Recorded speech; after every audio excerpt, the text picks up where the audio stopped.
एक सच्ची घटना। दोस्तों, आज मैं आप लोगों को एक सच्ची घटना की कहानी बताने जा रहा हूँ। यह बहुत ही डरावनी और विचलित कर देने वाली सच्ची कहानी है।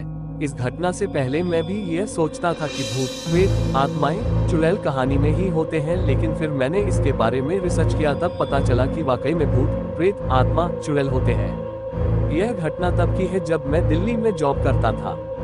दिल्ली शहर जो कि भारत की राजधानी है। यह शहर बहुत ही खूबसूरत और बहुत बड़ा है। यदि आप एक बार दिल्ली जाओगे तो बार बार आप लोगों का जाने का मन करेगा।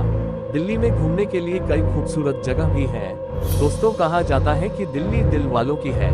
यहाँ दिन की रोशनी और रात की चकाचौंध हमेशा इस शहर को जिंदा रखती है। पर इस रोशनी और चकाचौंध के पीछे छुपी है कई राज। पर इन राज को जानने की किसी ने कोशिश नहीं की, क्योंकि जिंदगी यहाँ चलती नहीं दौड़ती है। शायद यही कारण था कि उन लोगों ने उनकी जिंदगी में हो रही इस अजीबोगरीब घटना के पीछे का राज जानने की कोशिश नहीं की। आज की यह कहानी मोहन और उसकी वाइफ और विनोद के साथ हुई घटना पर आधारित है।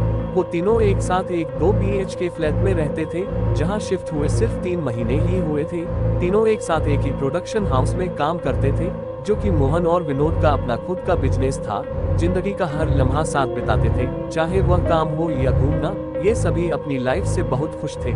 लेकिन हर दिन सुबह 5 बजे अपने ऑफिस जाने के लिए जब उठते थे तो पूरे घर की लाइट ऑन मिलती थी। फिर एक दूसरे से सवाल जवाब करने से एक ही नतीजा निकलता था कि उन तीनों में से किसी ने भी लाइट ऑन नहीं की। इस अजीब घटना की शुरुआत आज से 3 महीने पहले हुई थी। उन्होंने यह बात किसी को भी नहीं बताई। उन्हें यह डर था कि शायद उनके दोस्त उनका मजाक बनाएंगे। और शाम करीबन 5 बजे यह तीनों अपने काम से लौटते थे। शाम 6 बजे घर का काम करने वाली बाई भी आ जाती थी, और कभी कभी उसका बच्चा भी आया करता था। वह चीजों को छेड़खानी करना पर कोई कुछ नहीं कहता, क्योंकि उनके इलाके में बाई मिलना बहुत मुश्किल था, और इसलिए उन्हें उस बाई और उसके बच्चे से कोई प्रॉब्लम नहीं थी।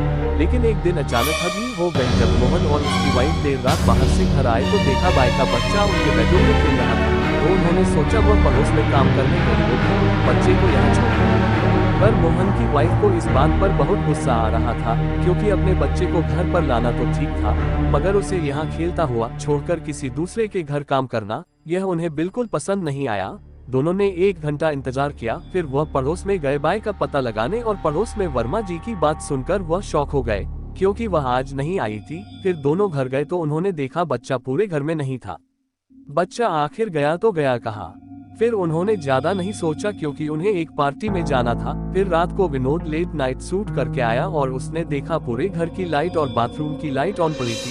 उसने बाथरूम का गेट खोला और देखा पूरे बाथरूम में खून फैला हुआ था। वह डर गया। फिर डर के मारे मेन गेट की तरफ भागा। तभी उसे उस बच्चे की आवाज आई और उसने उसे बोला, बेटा तुम यहाँ क्या कर रहे हो?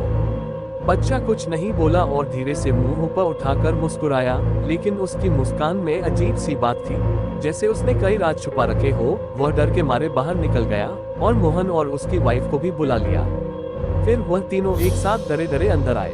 अब रात के करीब 12 बज रहे थे। उन्हें किसी भी तरह यह रात काटनी थी। सुबह तक तीनों बहुत ही खौफ में थे, आखिर यहाँ क्या हो रहा है। फिर मोहन ने मकान मालिक को कॉल लगाया और सारी बात बताई। तब मकान मालिक ने उसे बताया कि कुछ साल पहले यहाँ एक परिवार रहा करता था, जिसमें पति पत्नी और एक बच्चा था। कर्ज के बोझ होने के कारण पहले उसने अपनी बीवी बच्चों को मारा, फिर खुद मर गया। यह सब जानने के बाद वहाँ रहना तो दूर, वहाँ एक पल गुजारना भी मुश्किल था। तीनों रात भर बहुत डरे हुए थे। फिर जैसे तैसे उन्होंने वह रात गुजारी, और अगले दिन जब कामवाली बाई घर आई तो तीनों ने उससे एक ही सवाल पूछा, तुम्हारा बेटा नहीं आया? फिर वह बाई पहले तो 1 मिनट तक चुप रही और फिर बोली कि साहब मेरा तो कोई बेटा ही नहीं है। तीनों यह बातें सुनकर हैरान रह गए। तीनों के होश उड़ गए। मोहन ने एक बार फिर पूछा, क्या सच में तुम्हारा कोई बेटा नहीं है? बाई ने कहा, नहीं साहेब मेरा कोई बेटा नहीं है। यह बातें सुनकर तीनों के पसीने आने लगे और मोहन की वाइफ चक्कर खा के तुरंत गिर गई। अब तीनों समझ गए थे कि उनके फ्लैट में जो बच्चा था वो कोई आत्मा था। फिर तीनों अगले दिन वो फ्लैट छोड़कर दूसरी जगह चले गए। दोस्तों, हमारी कहानी अच्छी लगी हो तो वीडियो को लाइक करें और हमारे चैनल को सब्सक्राइब करें। अगले वीडियो में फिर मिलेंगे एक और नई कहानी के साथ। धन्यवाद।